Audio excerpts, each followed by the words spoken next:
Joe Parker is not avoiding anyone because he said, bring me Bivol. So that is your co-main event tomorrow evening. Martin Bivol, Joe Parker, WBO Interim Heavyweight Championship. Fantastic heavyweight fight. And of course, the main event, as we know, Artur Beterbiev, Dmitry Bivol. Not a lot of words exchanged between these guys. But, listen, they let their fists do the talking. And their fists did an awful lot of talking back in October. Today, they weigh in and they face off for the final time before tomorrow night. And Martin Bivol, by the way, in our co-main event, he's up in the air as we speak. He starts off in Congo, he's going to Ethiopia, and then he lands in Riyadh at about 2 a.m. He won't even see Joe Parker before they meet in the ring. What a 24 hours. Let's get everyone weighed in. Well, the final beat before we reach the last crescendo tomorrow evening will be today's weigh-in. These fighters will face off for the final time. They will meet. And look at this orchestra that I have with me. Look at this at the end. We've got Mr. Johnny Nelson. How are you, sir? I peer pressured and taken on my jumper off because you had a joke ready for me. Yes, you killed my intro. You had this jumper on. I was going to introduce him as a cricketer, but killed that. Dave, great to see you. How are you? How are you, mate? Good, mate. Buzzing to be here. Good. And the stars are very much in town. I'm hearing Usyk's here, AJ's here, Crawford, all these guys, but no bigger star than this man, Andy Clark. How are you? I think that's fair, actually. I think that's fair. No, I'm good, thanks. I'm good, thanks. That's the longest walk and talk on that intro in history. Yeah, that's went on a bit. That's a serious effort. Yeah, it's probably a bit too much. Fellas, what are we thinking? What are 24 hours? Andy, I'll start with you. Obviously, you know, Beterbiev, Bivol, incredible. That's the main event. We'll talk about that. But this new fight has emerged between Joe Parker and Martin Bivol.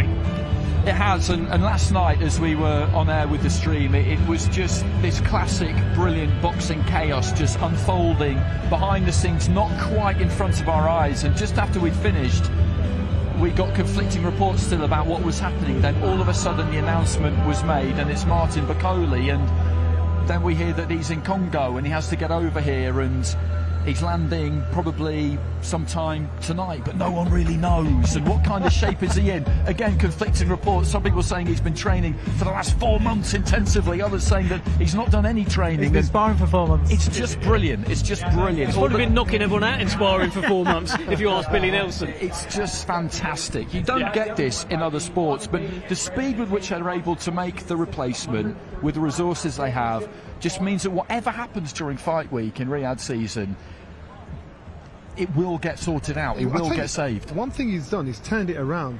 You know, you look at the Stevenson fight, Josh Padley's been brought in. You look at the chief supporting bout, that he's managed to not just top that. Josh Padley was famous for 2 hours, and then he not just topped that, he's topped it even with the scandal of it being Bivol. So he's managed to save the show, keep it up there, top draw, top level, and he's got the fans talking, you know, disputing.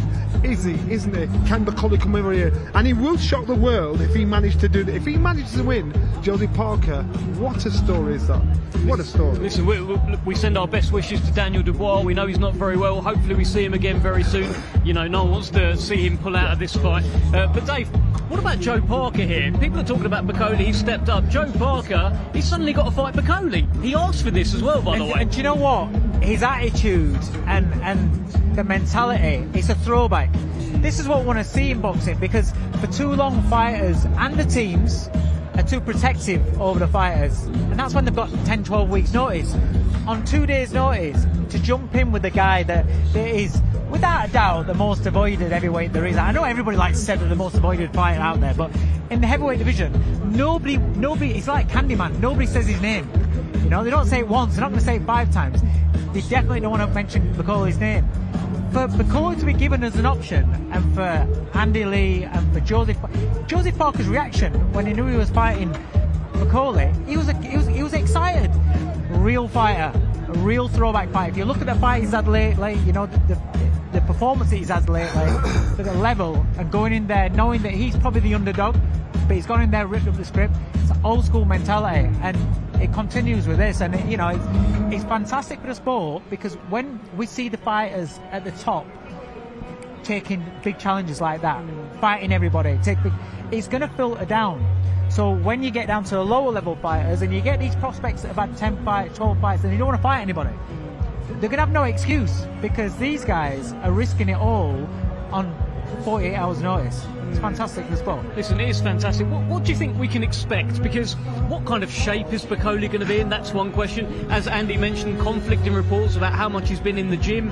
What can he bring at 48 hours notice? I think Bivol will be gym fit, without a doubt. Looking at the pictures, him at the airport, cheeks are big, still got a bit of a tummy on him, but he's always had that rotund shape about him. I mirror his style to that of George Foreman. It's like he's not very physically active because he's just on his feet, solid on his feet, but let his shot go. His shots are subtly persistent, but subtly damaging. He's got loose hands, stands up tall, he's trying to walk through you. He can be hit easy, even when he's on form, but he's consistent, persistent. And Joseph Parker needs to either think to himself, I drag this boy out to second half the fight, or use that weight that prepared for Daniel with and try and blast him. Well, that's just it. I'm curious to see what Parker's going to look like on the scales. We're hearing about how he's going to be a career heavy. I think you've heard the actual kind of weight he's going to come in at as well, Andy. I guess he's going to need all of that because Martin Bivol, when he weighs in, he won't be here tonight, he'll be north of 300 pounds. You'd think so, He was 21 stone 5 against Takam, so we do know that he carries weight well. Well, let's head over to this weigh-in process with Thomas Triver.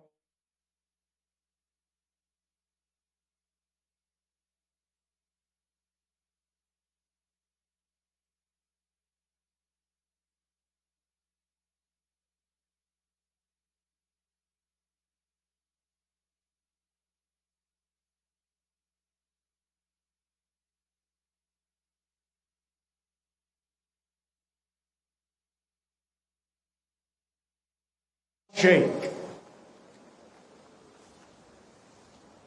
This great event is being brought to you by Riyadh Season and the General Entertainment Authority, GIA, with Frank Warren for Queensberry Promotions, Eddie Hearn for Matchroom Boxing, Bob Arum for Top Rank Incorporated, Gold Star Promotions, Oscar De La Hoya's, Golden Boy Promotions, Boxer, World of Boxing, Warriors Boxing, and Sella. Along with their great sponsors, Saudi Tourism Authority, Saudi National Bank, STC, Dr. Suleiman El Habib Medical Group, Saudia Airlines, New Muraba Development Company, Tawuniya, Hunger Station, Lucid Motors, and Altan Feedy. A big thanks to those great sponsors. It will be shown worldwide and in the UK on DAZN and also in the UK on TNT Sports Box Office and Sky Sports Box Office.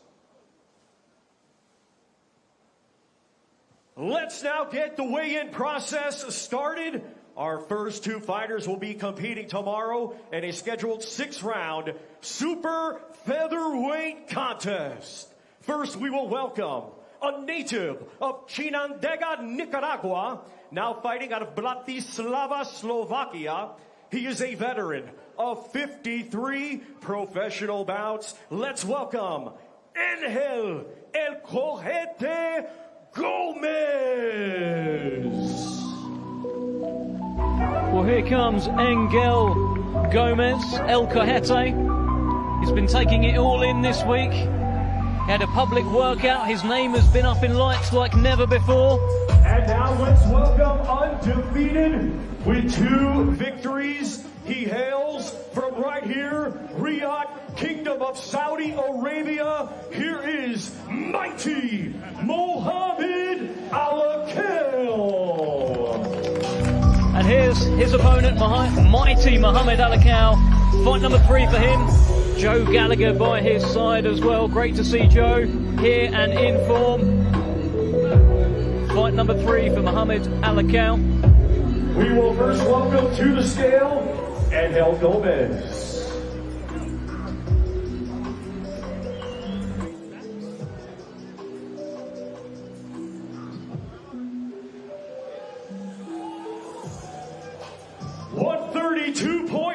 For Angel El Cojete Gomez. to the scale, Mohamed Alak.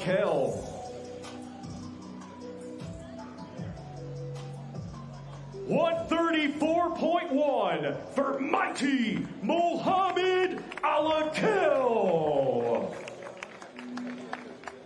Mohamed Alak has been getting tips from the legendary Roberto Duran in the gym. A scheduled 6-round super featherweight contest. No doubt those tips would have helped him, Andy.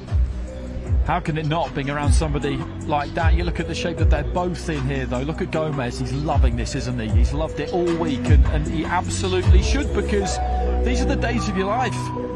If you're a fighter, whatever side of the card you're on, and he's not come here to play games, Engel Gomez. You can see that. So Alak, I think, will get a test tomorrow night. Roberto Duran also not here to play games. He's been around all week.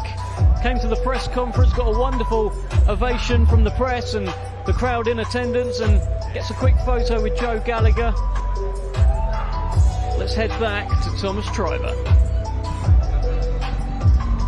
Well, Mohamed, fight card of the century in your home country, and you're one of the fights opening the show. Any nerves for you coming into this fight? No nerves. One night to go, less than 24 hours to go, and I'm looking forward to it. Looking forward to putting on a show for my fans, and yeah. You got the great Joe Gallagher working your corner. Had a chance, too, to work with Roberto Duran during this fight camp. What was that like? Yeah, I learned a lot. I can show you Saturday night what I've learned.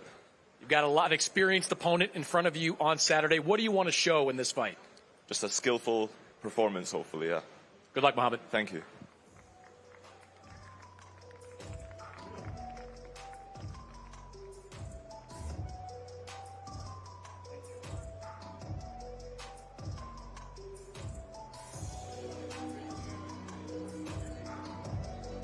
Our next two fighters competing tomorrow in a scheduled 6-round welterweight contest. We will first welcome from Moana para Brazil, a veteran of 26 professional bouts. Let's welcome Jonatas de Oliveira.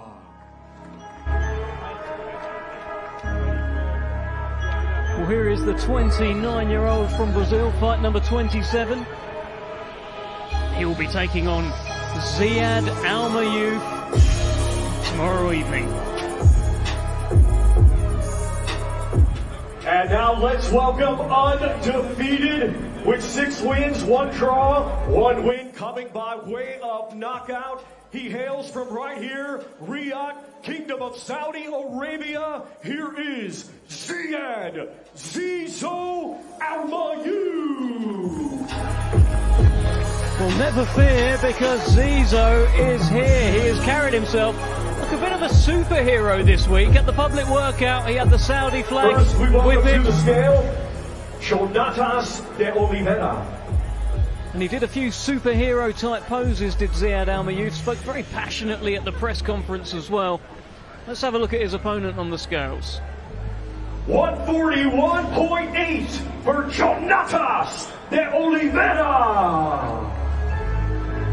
Now to the scale, Ziad Almayouf.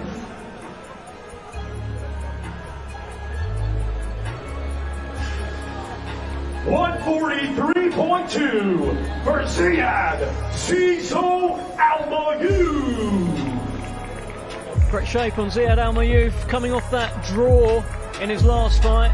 We'll be looking to get back to winning ways. You can see draped Once in the again, Saudi ladies and flag. gentlemen, these two competing tomorrow in a scheduled 6-round welterweight contest. Oliveira, the opponent, Dave, has got some swag though, hasn't he? I've seen him around the last couple of days, and the way he walked onto that stage and the way he's standing there now looking at Almayouf again, he is not here to make up the numbers. No, and you'd expect that, because look at where he is. You know, it's an opportunity for not only for the home fighters to impress, but these guys that are coming in as opponents, even if they don't win the fight, they come in, show a bit of character, put on a great fight and test the prospect. They're going to be brought up to the next prospect there. So, you know, they've got everything to gain as well. Zizo, didn't get the result you wanted last time around, but you went to Liverpool for this training camp. Buddy McGirt said you got the best sparring of your career. What kind of fighter are we going to see on Saturday?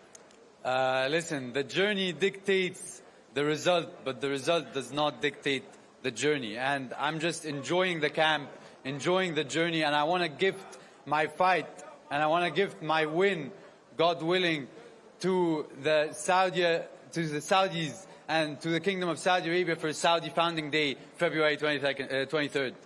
How does it feel to be back here fighting one more time? Long may it continue. You know, when you talk about the Kingdom of Saudi Arabia and boxing, you have to talk about Zizo. So I'm here to stay. Good luck, Zizo. Thank you, Chris.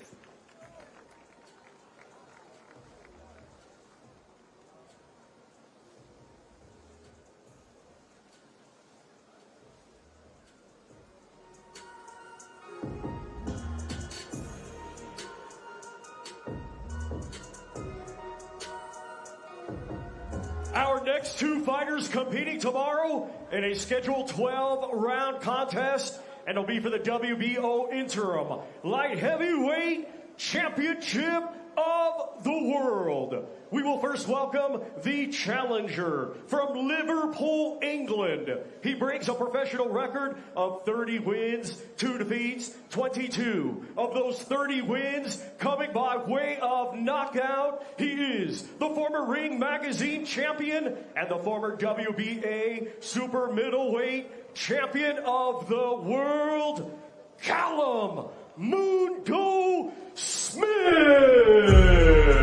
Well, here comes Callum Smith, former world super middleweight champion, former Ring Magazine super middleweight champion. He's got the credentials. He wants to become a 2-weight world champion. A big win over Buatsi on Saturday. He's on his way. We welcome the defending champion from London, England, a 2016 Olympic bronze medalist, now undefeated as a professional with 19 wins, 13 of those 19 wins coming by way of knockout. Ladies and gentlemen, he is the reigning and defending WBO Interim Light Heavyweight Champion of the World, Joshua Buatsi.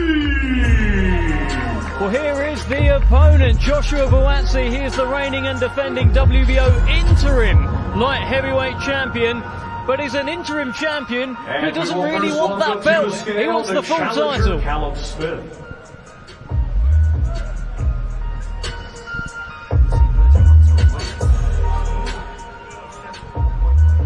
$174.1 for Callum Mundo Smith. Callum Smith looks absolutely huge. Now to the scale, the defending How did he do champion, super Joshua middleweight? Buatsi.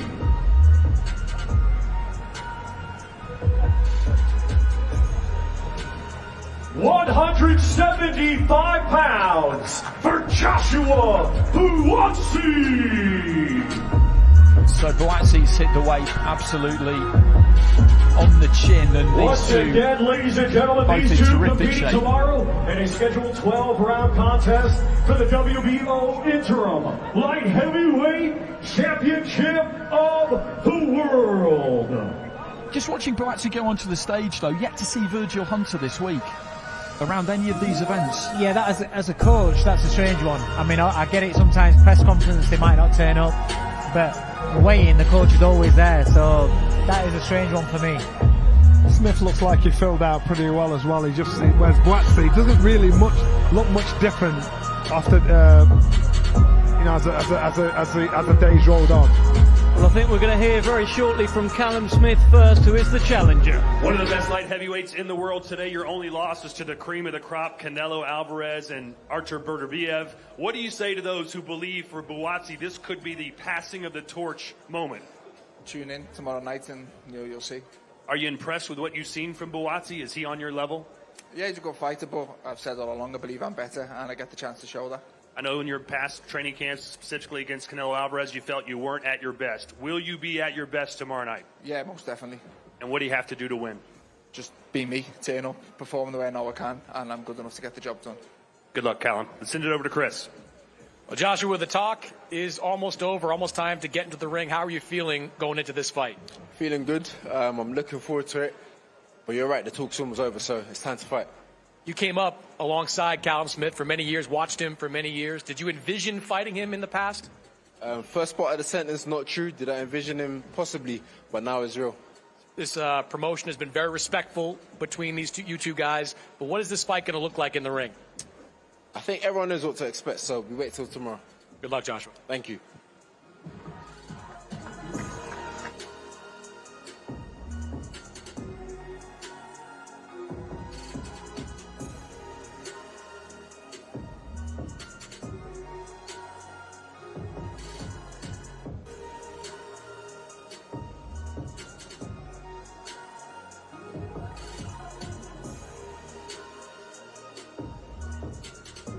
Our next two fighters competing tomorrow in a scheduled 12-round contest, and it will be for the vacant WBC Interim Heavyweight Championship of the World. We will first welcome from Bochum, Germany, undefeated with 25 wins, 17 of those 25 wins coming by way of knockout. He is the undefeated former two-time EBU European champion and the #1 ranked contender by the WBC, Agit Kabayel. Well, here comes Agit Kabayel, former two-time European heavyweight champion. He is an in-form heavyweight, a real success of Riyadh's story. Just keeps on winning. Let's see if he can beat the Big Bang on Saturday night. And now let's welcome, fighting out of Bloomfield, New Jersey, USA, by way of Shenzhou, China, a 2008 Olympic silver medalist, now has a professional record consisting of 27 wins, 2 defeats, 1 draw, 22 of those 27 wins coming by way of knockout. He is the former WBO interim world champion and the #2 ranked contender by the WBC. Here is Zhang Big Bang Zhang. I'm ready. Saturday. I thank you. Well, that is the theme tune, and you know who's on their way to the scales or the ring. Zhang Big Bang Zhang. And we will first welcome to the scale, Agit Kabayel. Well, Agit Kabayel, I'm keen to know what the size difference is going to be. Two giants, and Zhang usually outweighs his opponent by quite a lot.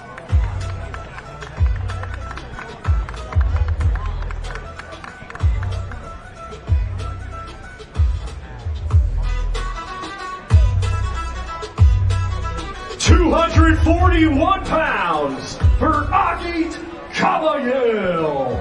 That's 17 stone 3, exactly what he was against Mahmoudov, a bit heavier than against Sanchez. It's what we expected.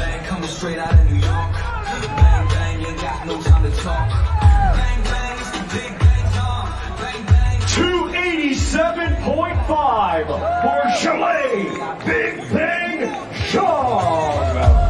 287, that's 20.5 stone, so pretty much where he's been his last few fights. 12-round contest. It will be for the vacant WBC Interim Heavyweight Championship of the World. I'll tell you what, the build-up's been pretty fun. They've been talking about, I'm going to bang you, I'm going to bang you. That was intense up there. Do you know what? Just looking at Zhang, I actually, seeing his weight there, I actually expect him to be lighter because I've seen him around and he looks, I mean, he's a huge guy, but he just looks slimmer than what he has been in the past.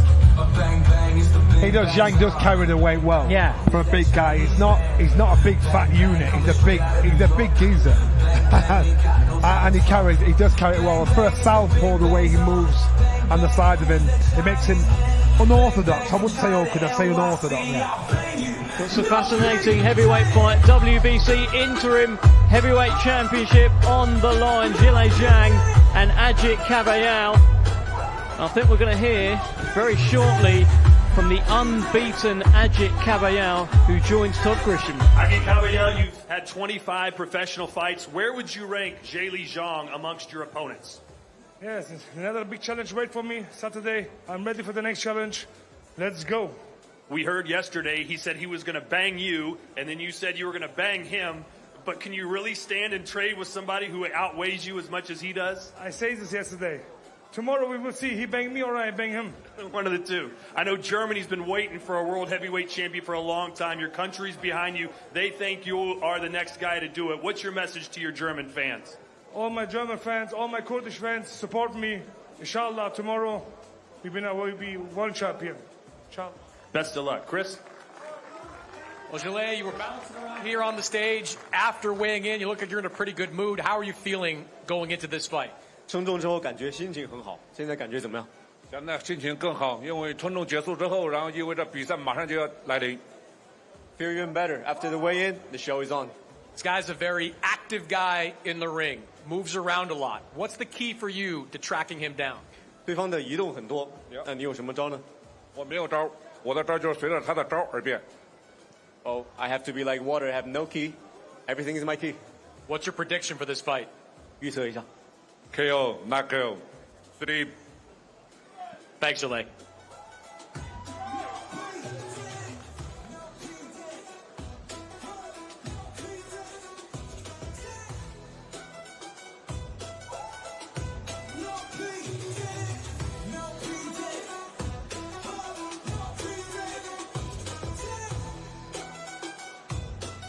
Our next two fighters competing tomorrow in a scheduled 12-round contest, and it will be for the WBC Interim Super Welterweight Championship of the World.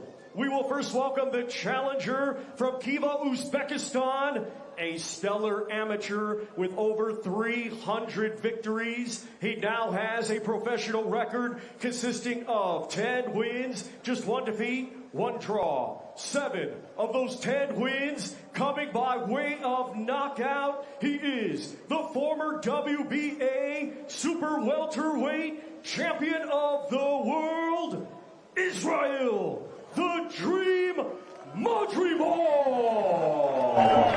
Well, there are so many tremendous fights on this card, and this is very much one of them. Israel Madrimov, former world champion, in against Virgil Ortiz.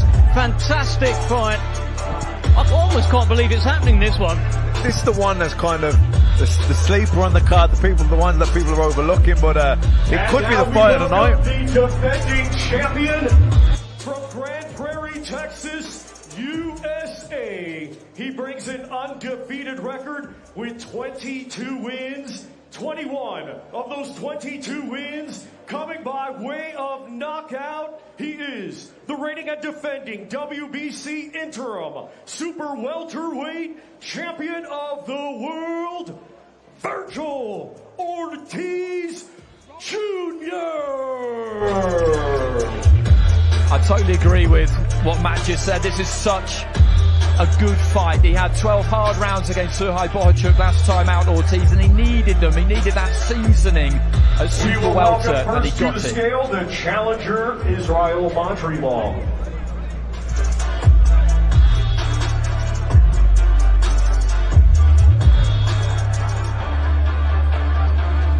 $152.1 for the challenger, Israel, the Dream Madrimov. Quite interesting that he made the weight that easily. He's nearly 2 pounds underneath there. Virgil Ortiz Jr.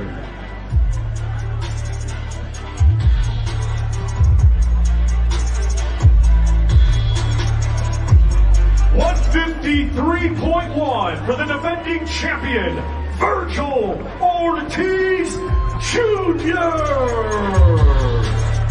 Of course, Virgil Ortiz makes weight as well in his new weight division that he campaigns in. He's up at 154 now.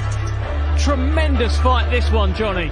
This one will be one of those classic toe-to-toe fights. I believe goes the distance. Once again, ladies and gentlemen, these two competing tomorrow in a scheduled 12-round contest. It will be for the WBC Interim Super Welterweight Championship of the World.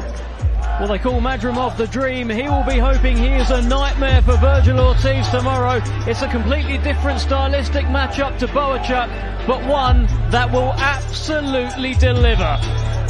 100%, and you look at the way these two have filled out since they weighed in at lunchtime. I was down there and they looked fine. Everybody looked pretty good actually on the scales today, but it's like someone's just stuck a valve in them and inflated them.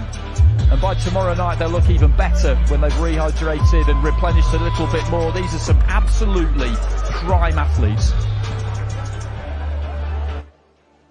Standing by here with Israel Madrimov, your last fight, a razor-close decision loss to Terence Crawford. How difficult do you expect this fight to be compared to that fight?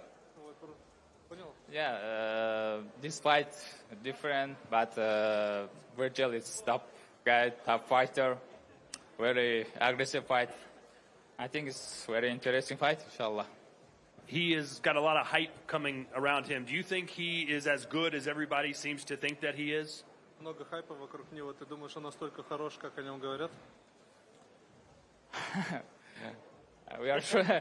We are see tomorrow, inshallah. Okay, there you go. In his last fight, he got dropped a couple of times. You lost a close decision win in your last fight. How aggressive are you going to be in going for a knockout? Ты проиграл решение последний бой. Он упал 2 раза. Насколько агрессивным тебе нужно быть в бою, чтобы выиграть? First of all, I won't come back belt, inshallah, tomorrow. My mind is only thinking victory. All right. Well, good luck to you, Israel Madrimov. Over to Chris. Well, Virgil, you were here back in November for Golden Boys Latino Night. You were excited about getting this kind of opportunity to fight here in Riyadh. How are you feeling now that it's almost here? I'm ready to go. I'm ready for war. I'm ready for whatever comes tomorrow night, and I'm just ready to get it on. You've got a full year of fighting in this junior middleweight division under your belt now. How much more comfortable do you feel now than you did when you first started this campaign? You know what? I feel like this is where I'm supposed to be. You know, I feel 100% ready physically, mentally, emotionally, all that stuff. And that's it. We're going to see it tomorrow night. This guy fought a pretty competitive fight against Terence Crawford back in the summer. When you watched that, did you see things in his game that you can take advantage of? I mean, everyone's going to have some chinks in the armor, you know. I'm not Crawford, so, I mean, different ones can come up for me, and it'll be up to me to expose them. Your fight against Sergey Boachuk was widely considered the fight of the year in 2024. Do you think this fight has that potential? It has the potential. It for sure has the potential to steal the show, too. Good luck, Virgil. Thank you.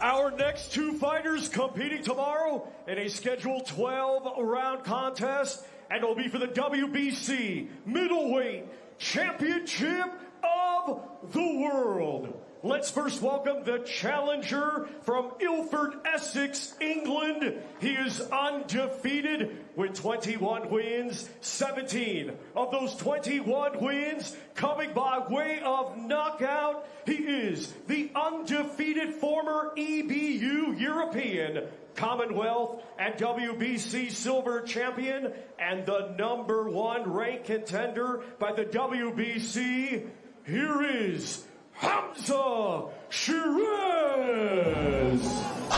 Well, there is a feeling that since the days of Gennady Golovkin, this middleweight division has been holding out for a hero.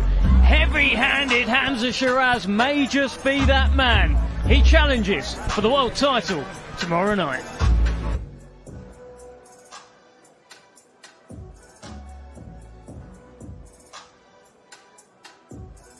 And now let's welcome the defending champion from Elías Piña en la República Dominicana. His professional record, 24 wins, just 1 defeat, 18 of those 24 wins coming by way of knockout. He is the reigning and defending WBC middleweight champion of the world, Carlos El Caballo Bronco Adames.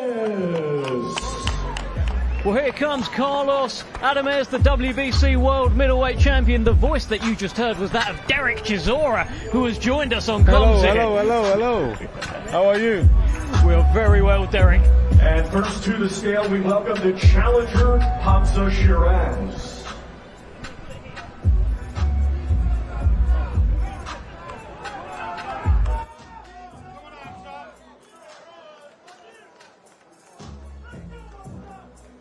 £159 for the challenger, Hamza Sheeraz. Now to the scale, the defending champion, Carlos Adames.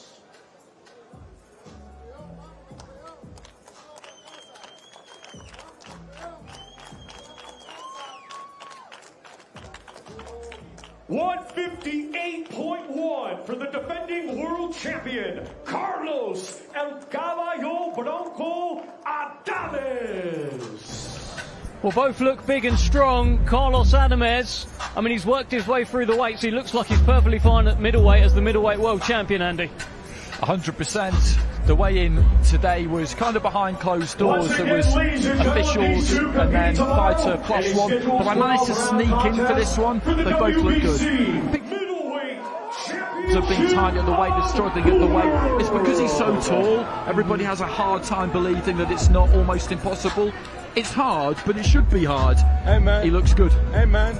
Well, there is a meanness in the eyes of Adames, but Sheeraz staring right back, cold.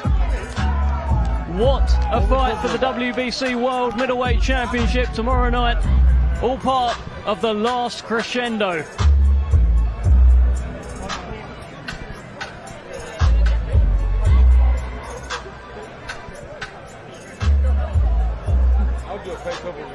Hamza, the last year of your career has been outrageous. Congratulations on all your success, but there are some of those out there that feel this fight might be too much too soon. What do you say to them? Listen, I only have one word to say, inshallah. See you tomorrow night. Thank you very much. All right, Hamza Sheeraz. You've had a big smile on your face all week long. One of the happiest guys I've seen to be here. You said you're going to knock this guy out. You said you're going to decapitate him. Why are you so confident coming into this fight? Tú tienes la semana entera sonriendo, súper feliz. Tú has dicho que lo va a decapitar, que lo va a noquear. ¿Por qué tú estás tan confiado? Por mi trabajo, por mi forma de pelear, por mi forma de brindarle espectáculo al público, por el tipo de peleador que soy. Yo pienso que será un peleador fácil para mí. I think he will be an easy fighter for me because of my hard work, my work ethic, my ability, all my camp process. It's a big, tall guy across from you. What's going to be the key to knocking him out? Es un tigre alto y grande. ¿Cuál es la clave para noquearlo? Ya se lo repetí anterior, los cocos son más altos y lo tumbamos. A él también. I already said this before. Coconuts are higher and we still take them down, so I'll do the same to him. He's got the size. You've got the experience. You've fought a lot of good guys in your career. Can that experience be an advantage? Él tiene el tamaño, pero tú tienes la experiencia. Tú has peleado con muchos buenos peleadores. Esa experiencia es una ventaja para ti. Exacto, esa es mi ventaja, esa es mi clave. Tener esa experiencia, saber que enfrenté grandes peleadores, de grande nombre, grandes rivales y no han podido vencerme. No creo que él pueda vencerme. Yeah, my experience is my advantage. Knowing that I faced big fighters, big names, that's the key for me to win. Good luck, Carlos. Thank you.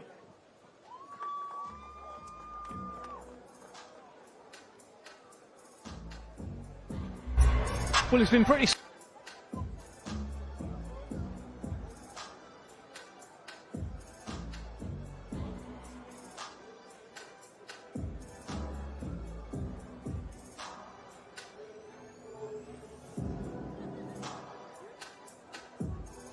Ladies and gentlemen, tomorrow it will be a battle of the undefeated 12 rounds scheduled for the WBC Lightweight Championship of the World.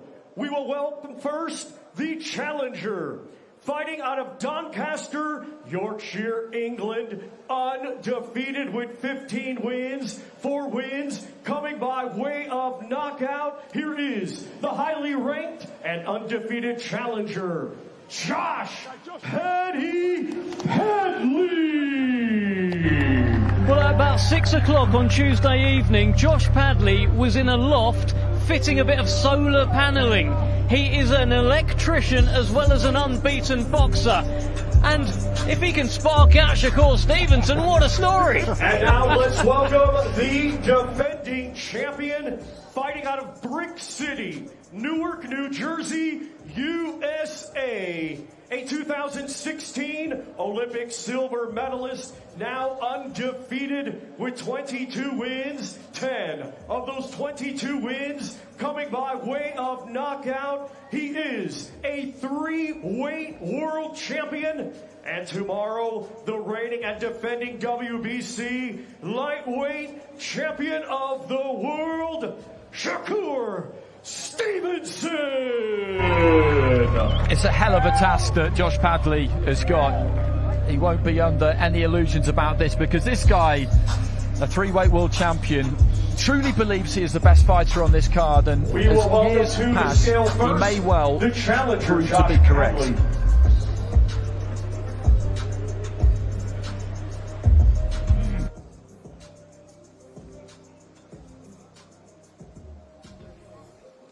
134 pounds for the undefeated challenger, Josh Padley.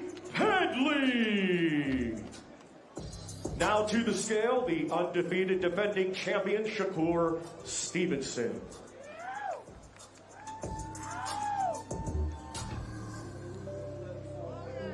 $134.1 for the defending world champion, Shakur Stevenson.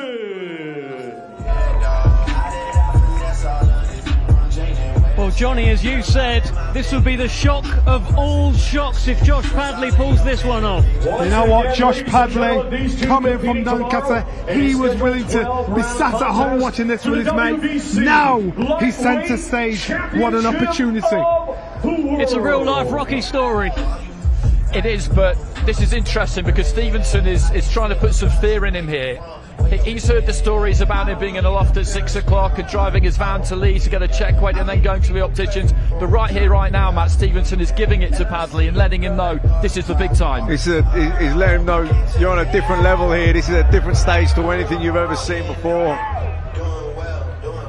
Well, a little bit of a shove there, and a little bit of a flashpoint. When he steps away, Josh Padley, will the realisation that this is another level hit him? I'll tell you what, he's enjoying it up there, but you know, this is another level. I love the way he conducted himself though as well. Against Mark Chamberlain, he wasn't supposed to win. He went there, Wembley Stadium, and he upset Mark Chamberlain. All right, here he is, Rocky Balboa himself, about to take on Apollo Creed. Take us back 2 days ago, to those who haven't heard, when you got the call and they said, do you want to fight Shakur Stevenson? Yeah, it's what dreams are made of. Obviously, this is what you're getting for boxing for. World title shot, pinnacle of the sport. I'm going to grab it with both hands. It's one thing to accept a fight against Shakur, another thing to beat him. How do you knock off one of the pound-for-pound best? Tune in Saturday night to see it. Hey, I know there's a lot of people in your hometown who are putting 100 quid on you to win 25,000. What's your message to those that believe in you, the ultimate underdog?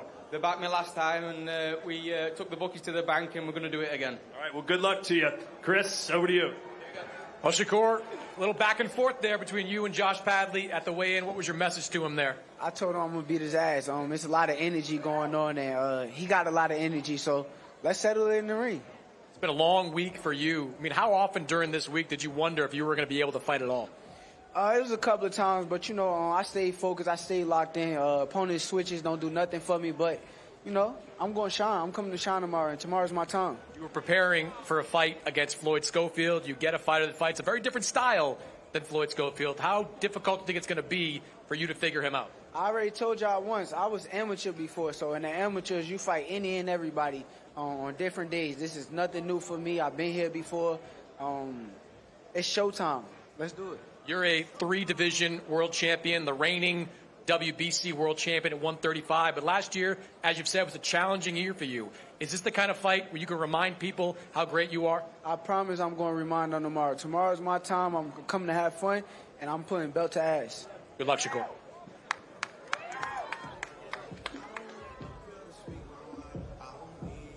I make people pay me for Well, he's got big plans with his belt. Let's see if he can retain his belt. Of course, the WBC World Lightweight Championship on the line tomorrow night for Shakur Stevenson. Josh Padley is ranked in the top 15, so it's not like he's come out of nowhere. He's in the rankings, and he's earned his shot by beating Mark Chamberlain.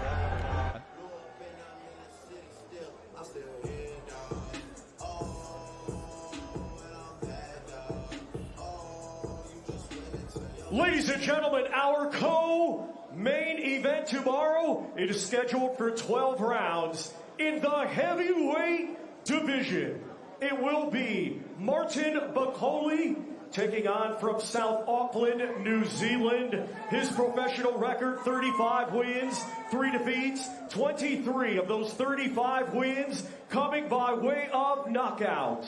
He is the former WBO heavyweight world champion and the current WBO interim heavyweight champion of the world, Lupe Soliai, La'auli Ale Maliatoa, a.k.a.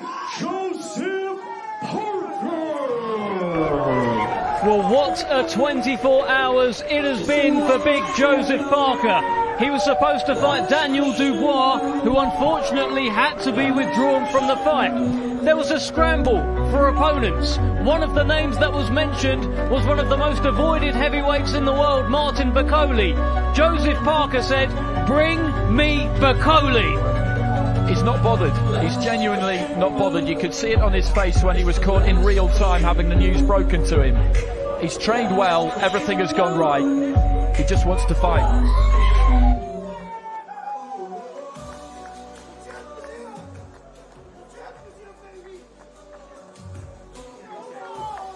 267 pounds for Joseph Parker. Stone won. His target weight was 120 kilos, which is 264, so he's come in 267. That's exactly where they wanted him to be. His previous heaviest is 255, so he's 12 pounds over that. That is plenty, but you can see where it's gone. He hasn't, well, he has eaten his way up there in a way, but it's muscle, isn't it? He's solid. It's a career heavy Joe Parker as he faces off with Frank Warren for a bit of fun. Oh, a bit of a flashpoint there as Frank's giving him a shove. I'll tell you what though, he's going to need all of that 267 pounds because Martin Bivol is going to come in as big as a house tomorrow night. He'll be north for 300, won't he? Definitely. Martin Bivol still in the air. We understand he lands at around 2 a.m. and under 24 hours later, there'll be the fight.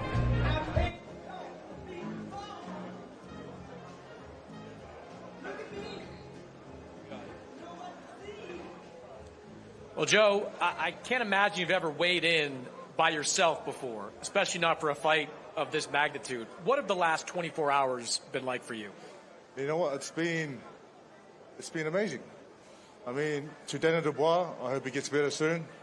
To Martin Bivol, thank you for taking this fight on short notice. And my team for making this happen. His Excellency, Turkey Al-Sheikh, Spencer Brown, Andy David, and it's great to have the Deputy Prime Minister of New Zealand here to show support as well, and my whole team. But it's been crazy, and I'd like to thank Martin Bivol for taking this fight. I'm looking forward to being in a ring with him tomorrow and going to work. I think I was among the people, a lot of people, that were shocked that you said yes to Martin Bivol, who has emerged as something of a boogeyman in the heavyweight division. Did you have any hesitation about taking this fight? I wanted this fight. I wanted this fight because I want to challenge myself, and Martin Bivol is right up there. Bring him on. He's a different type of fighter than Daniel Dubois. You've only had a couple of days to work on the game plan. How much of it changes when it's Martin Bivol across from you and not Daniel Dubois? There's a few changes that we've worked on last night, spoken about it today, and it's all going to come together tomorrow. Good luck, Joseph. Thank you. Great attitude, Joe Parker. Without a doubt, the great attitude. But I tell you one thing, I'll be giving all the heavyweights in the top 10, doing them a massive favour, dealing with Martin Bivol, because yes, he's a bogeyman. Yes, you know what, Bivol's coming in at a disadvantage. This is kind of an indirect way of getting him out of the way. But Bivoli's got different plans. He says he's going to shock the world, and I'm just saying, let your imagination run away with itself. Can you imagine? Can you imagine if he did? Listen, this is Riyadh. Strange things happen in the heavyweight division in Riyadh and in Riyadh season events. We have seen so much over the last 18 months or so. We could see something like that again, who knows? Yeah, exactly. Anything could happen. You know, Bivol was probably the most avoided fighter in the heavyweight division. But he gets the phone call, he accepts the challenge, he's on a flight over here. And, you know, depending on what shape he's in, he's going to give Joseph Parker fits for, you know, 4 rounds, 5 rounds, 6 rounds. If he's really fit and he's in good shape, you know, it could be the full 12 rounds. What do we think's going through Joe Parker's head? And I'll ask the fighters here. I don't know if you've ever had this kind of late turnaround where you've suddenly got to prepare for someone else. Historically, in all of the fight game, if you're the main fighter or you're fighting and your opponent pulls out at the last minute, it's very hard to lift yourself to give the standing the same respect, the same instinct, the same fear and fight that you need to have. And so in this fight here, it's very different because even though Joseph Parker knows he's different, even though he knows he's a threat, he's still got to lift himself up and think, right, I've got to get this guy out of the way because too many careers have been ruined by standards. But I think because Joseph Parker knows Bivoli's upset the apple cart a few times recently with Jared Anderson, I don't think he'll be looking past him. I think he will get back up for it. It's one of those, and listen, we've heard the sparring stories. Every time I tweet something, Billy Nelson is in there in the replies. He's telling the world that Bivol has knocked out, I think, everyone in sparring. It's time to find out if it's the real thing. It absolutely is, and we're all fascinated to see what he's going to weigh when he eventually does weigh in. As I said earlier, he was 21 stone 5 against Carlos Takam. That wasn't the plan, but he had an injury during camp, which meant that he came in heavier than they wanted him to, and he won that fight in good style. Joseph Parker is better than Carlos Takam. Let's just be absolutely clear about that. So he is a fighter who can carry weight because he has really good mechanics. He gets his feet underneath him, and as Johnny described earlier, he rolls the punches out, economy of effort, and that's how he can move his hands as much as he does. But Parker's crafty, he's experienced. You look at what he did to Deontay Wilder, then Zhang, you look at the size he is. People are talking about how this is difficult for Parker. Make no mistake, this is very hard for Bivol. And Parker will be in fantastic shape. He was prepared for Daniel Dubois. He's prepared for 12 hard rounds. You know, Bivol won't. It'd be impossible for Bivol to prepare for 12 rounds because he took it on short notice. Well, let's head over to the main event. Here is Michael Butler. World class and championship boxing for your entertainment like no other. Considered to be, from the top to the bottom, one of the greatest cards, if not the greatest card in the history of the sport. Right here in attendance and on the stage this evening, we've already seen the Hall of Fame, past, present, and future. So ladies and gentlemen, it's all brought to you by Riyadh Season and the General Entertainment Authority, GEA, with Frank Warren for Queensberry Promotions, Eddie Hearn for Matchroom Boxing, Bob Arams, Top Rank Incorporated, Gold Star Promotions, World of Boxing, and Silla, and sponsored by the Saudi Tourism Authority, Saudi National Bank, STC, Dr. Suleiman Al Habib Medical Group, Saudi Airlines, New Moruba Development Company, Tawunya, Hunger Station, Lucid Motors, and Al Tanfidi. And ladies and gentlemen, as always, special thanks to the Kingdom of Saudi Arabia and the custodian of the 2 holy mosques, King Salman bin Abdul Aziz Al Saud, His Royal Highness Prince Mohammed bin Salman, and the chairman of the General Entertainment Authority, His Excellency Turki Al Sheikh. So ladies and gentlemen, it's time to bring the 2 fighters fighting for the undisputed title to the stage. This is the moment we've been waiting for, the weigh-in, and then in 24 hours, the main event. So it'll be live, and all these titles are on the line for the WBA, WBC, WBO, IBF, and IBA, plus the prestigious Ring Magazine Championship belt. This is the rematch the world has been waiting for the undisputed title. 12 rounds of boxing for the undisputed light heavyweight championship of the world. First to the stage, the challenger. His record stands at 24 fights, 23 victories, including 12 wins by knockout, and that one defeat. He's looking for revenge. Ladies and gentlemen, the former light heavyweight champion of the world, Dmitry Bivol. Perfect one. 21 fights, 21 victories, 20 big wins by knockout. Ladies and gentlemen, he is the reigning, defending, undefeated, undisputed light heavyweight champion of the world, Artur Beterbiev. Well, here comes Artur Beterbiev, who gets a huge ovation here as well.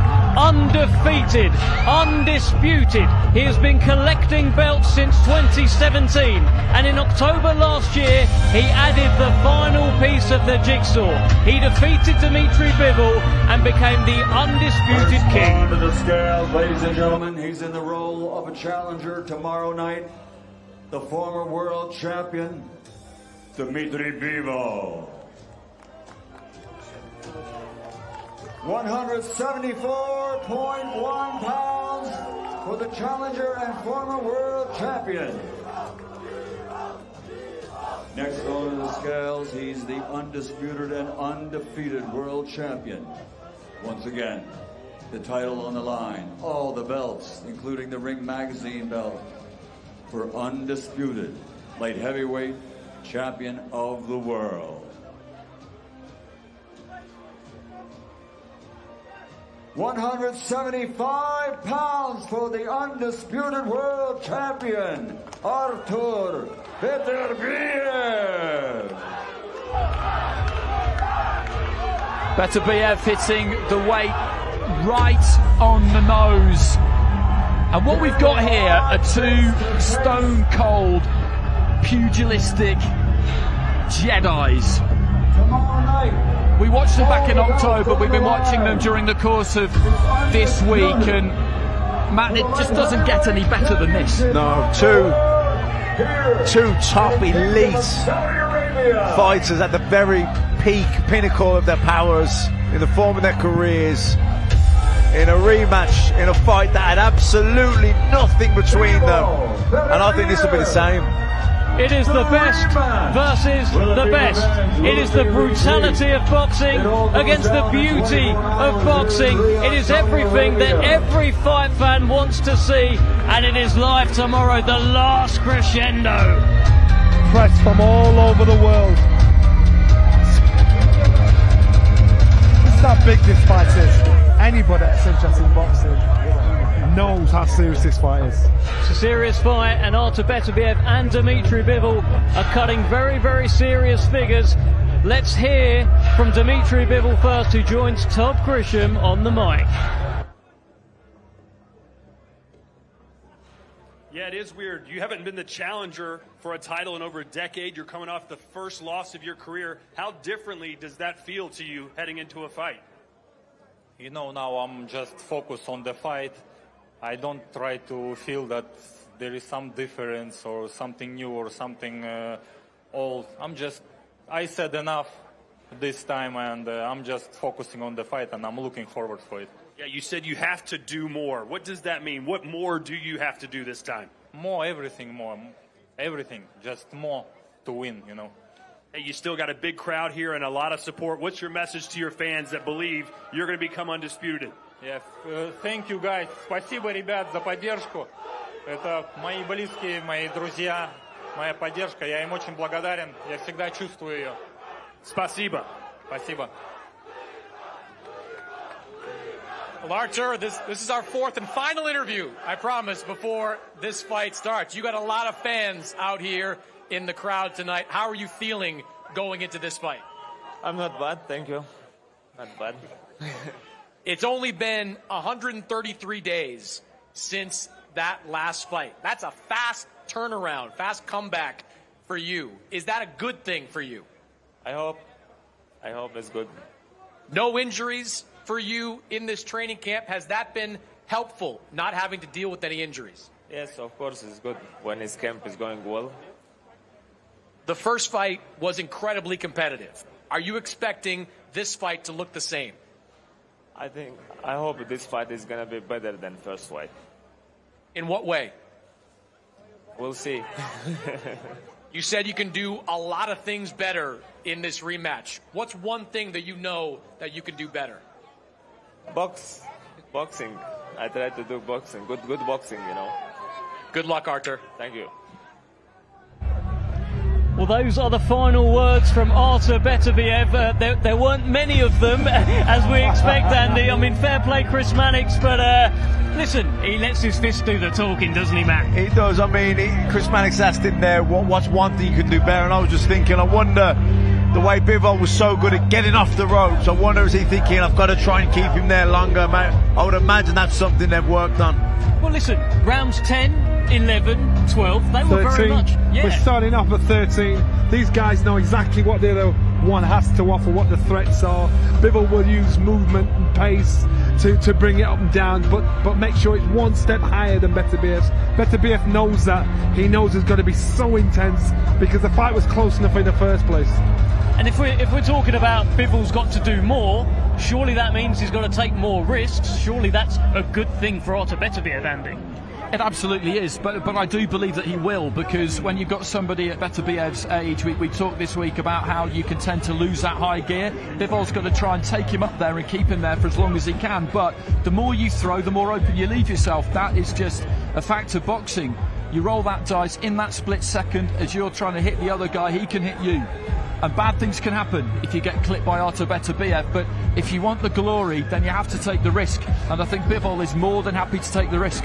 And that means a tremendous rematch. Could this be better than the first fight, man? I think it will be. I think both of them will probably take more chances in this one. And they know each other. It's that knowledge. He knows what works, he knows what doesn't work. Yeah, exactly. And the thing is, at times when they doubted themselves, at times when, especially Bivol, he doubted what his pace, he doubted his engine. Now he knows he's going to leave it in the ring. Whereas Beterbiev, of course. Sorry, I've been told to get in here, Johnny. Of course, knows what he's got to do. How you doing? I'm very well. How are you, sir? Okay, well, we've got Jermaine Genus with us. How are you? I'm very good, thank you very much. Good to be here. You're a big boxing fan, aren't you? Yeah, I love boxing. Yeah, listen, don't get too in the details of it, but I love it. Do you know what I mean? Obviously, Derek's a good mate of mine, good friends of Anthony, so it's just like I'm always seem to be around it. But this is my first kind of like weigh-in. I said to him, he's not going to retire. I get it, the energy is just different. It's very different. No, listen, we expect Derek to fight for another 40, 50 fights. Yeah, He's not going anywhere. Totally, don't worry about that. Yeah. Tell me about this Joe Parker-Boli fight. Has that one got you interested? Well, again, I was talking to Derek about that whole thing of like, preparing for a fight, and then it just gets flipped on its head, and the difficulties of that. And he said, look, it is tough.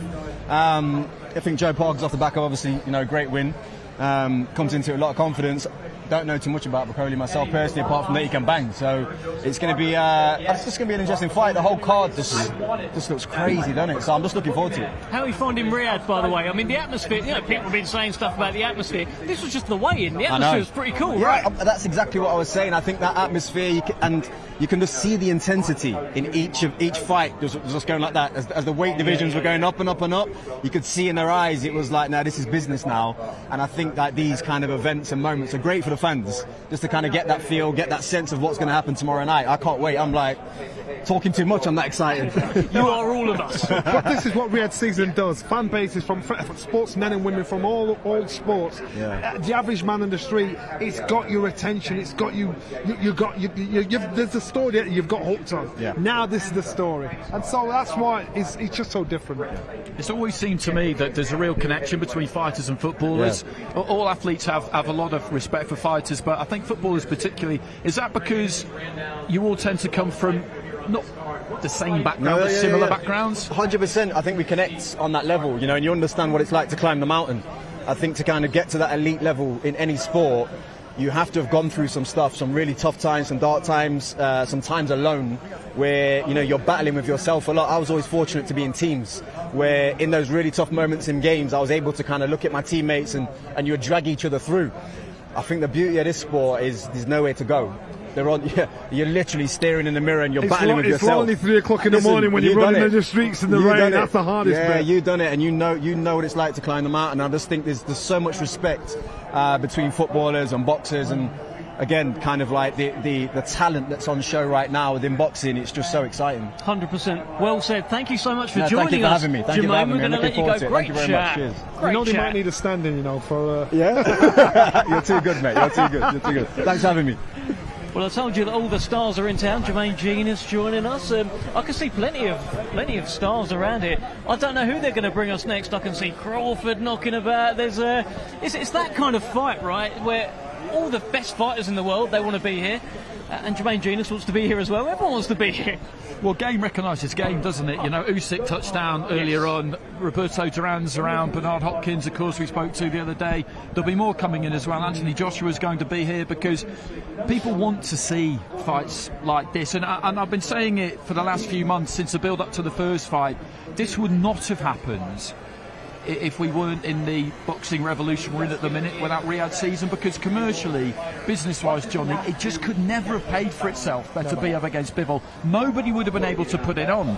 We wouldn't have seen it, and now we're seeing it twice. This is why Riyadh season is such a game changer. You've got all walks of life, all sportsmen and women getting involved in it. I saw Lennox Lewis walk down there earlier on. He's probably flown in from Jamaica just to watch this. Lennox goes nowhere, but our sport, with that injection, with that passion from a fan like Turkey, he's saying, I want to see what you want to see, which is a brilliant move. Well, this is a brilliant move because our stream just got a whole lot more delicious. Mr. Derek Chisora, how are you? What is this? What channel is this? This is on every channel you can dream of, apart from yours. Is it Riyadh season? Riyadh season, TNT, Sky. You're going to try and sell a message to Turkey, aren't you? No. I think you guys are running on a low budget because your TV is not 3D. Because you're running on a small, low budget right now. On the other side, I could see my teeth. Here, they look like they're dirty, but they're not. I'm wondering who's running That's a rental. Yeah, you're running. You'll give us some cheap stuff, but it's okay. Derek, you look great. I've actually got a bone to pick with you. What is it? Ahead of your last fight in the UK, I was doing all these press conferences. I was saying it's his last one in the UK, make sure you come. And then at the post-fight presser, you said, yeah, we'll be coming back to London. What's going on? Deception. You know what deception is? You tell people what they want to hear, but at the same time, they're doing what you want them to do. So life is about deception. But good deception is good. Because I said the last dance, Manchester was beautiful, and when I felt Manchester so beautiful, I could hear the London crowd say, you know what, we're missing out, we want one more. So I decided to take it to London, but I want Tottenham Football Stadium. Okay. So I wanted to come to London. I wanted to be big. It would be a big celebration. Remember that. So that's what we're going to aim for. A big celebration. What day yet? We don't know yet. Who we're going to fight yet? We don't know yet. Out of the 3 I put up on the on the post and the ring. But we don't know. But we'll see. Can I suggest an opponent for you? I was talking to somebody about this the other day, and what about Wilder? He wants to keep fighting, Derek. He's a massive name. What about Wilder?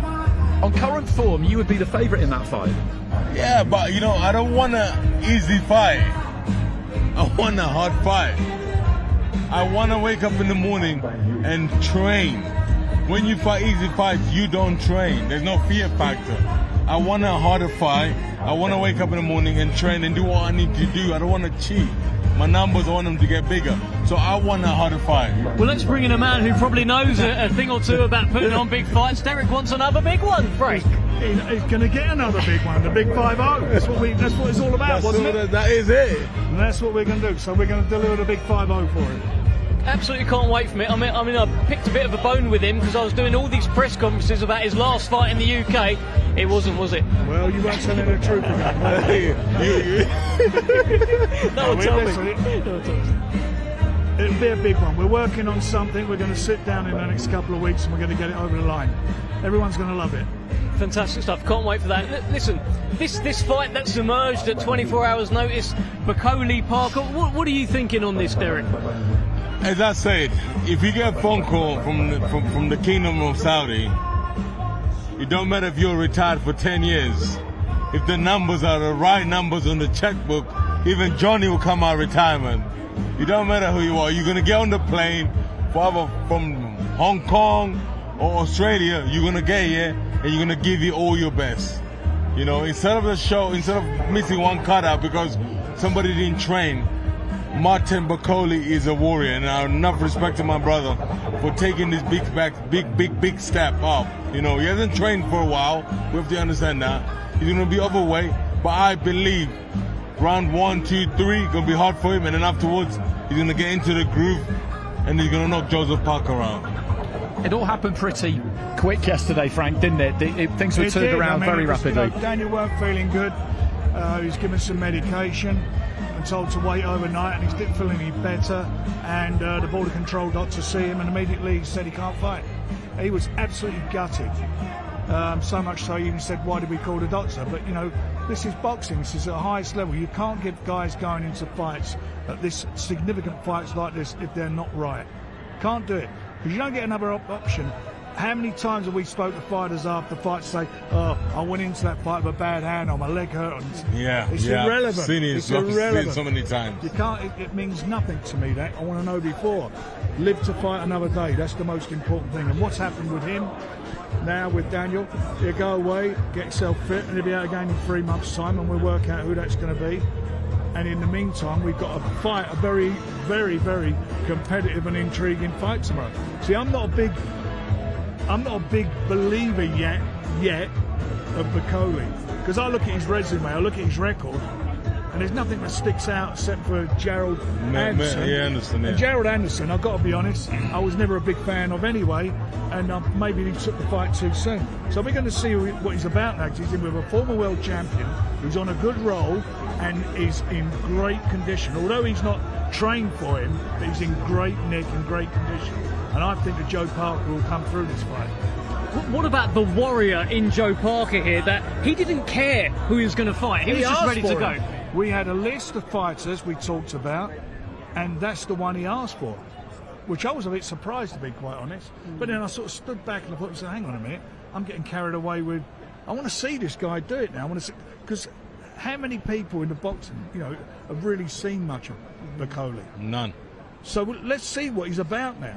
The monster, the so-called avoided fighter, well, he's not being avoided by Joe Parker. Joe Parker wants to get in and beat his ass, and that's where we're at now. We've got a great, great fight on paper, which I think will translate into a really, really quality event.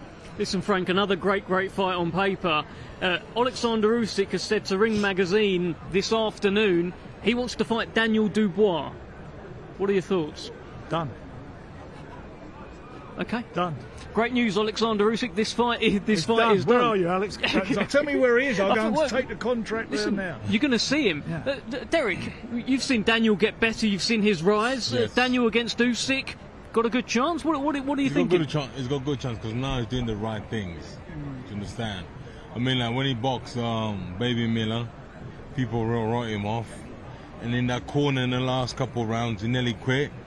And then we egged him on, he came out. He boxed Hrgovic, people wrote him off. He came out. He went with AJ, people wrote him off. I wrote him off with AJ, big time. Prove me wrong, he was on point. You know, so I think Daniel, Triple D, everybody should be scared of him right now. Because he's not playing.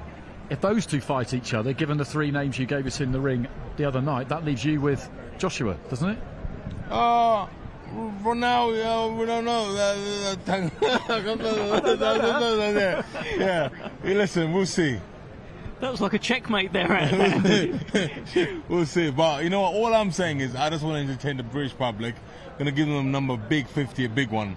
And I don't know what Frank's got, but he hasn't told me yet. But I'll find out after this big weekend anyway.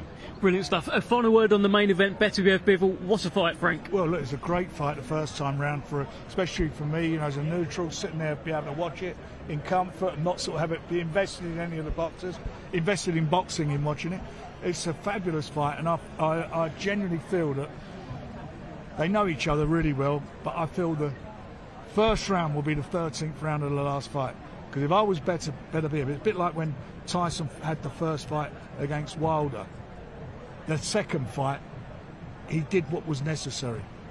and took, you know, having what he learnt in that fight, took it straight into round 1. And if he can do that, then he can. I think he could be in a position where he may even stop him. I can't wait to find out. Thank you so much, Frank. Thank you, Derek. Thank you very much. Thank you, Andy Clark. And thank you for tuning in. Listen, it's great news. The countdown is nearly over. We will reach, tomorrow night, the last crescendo.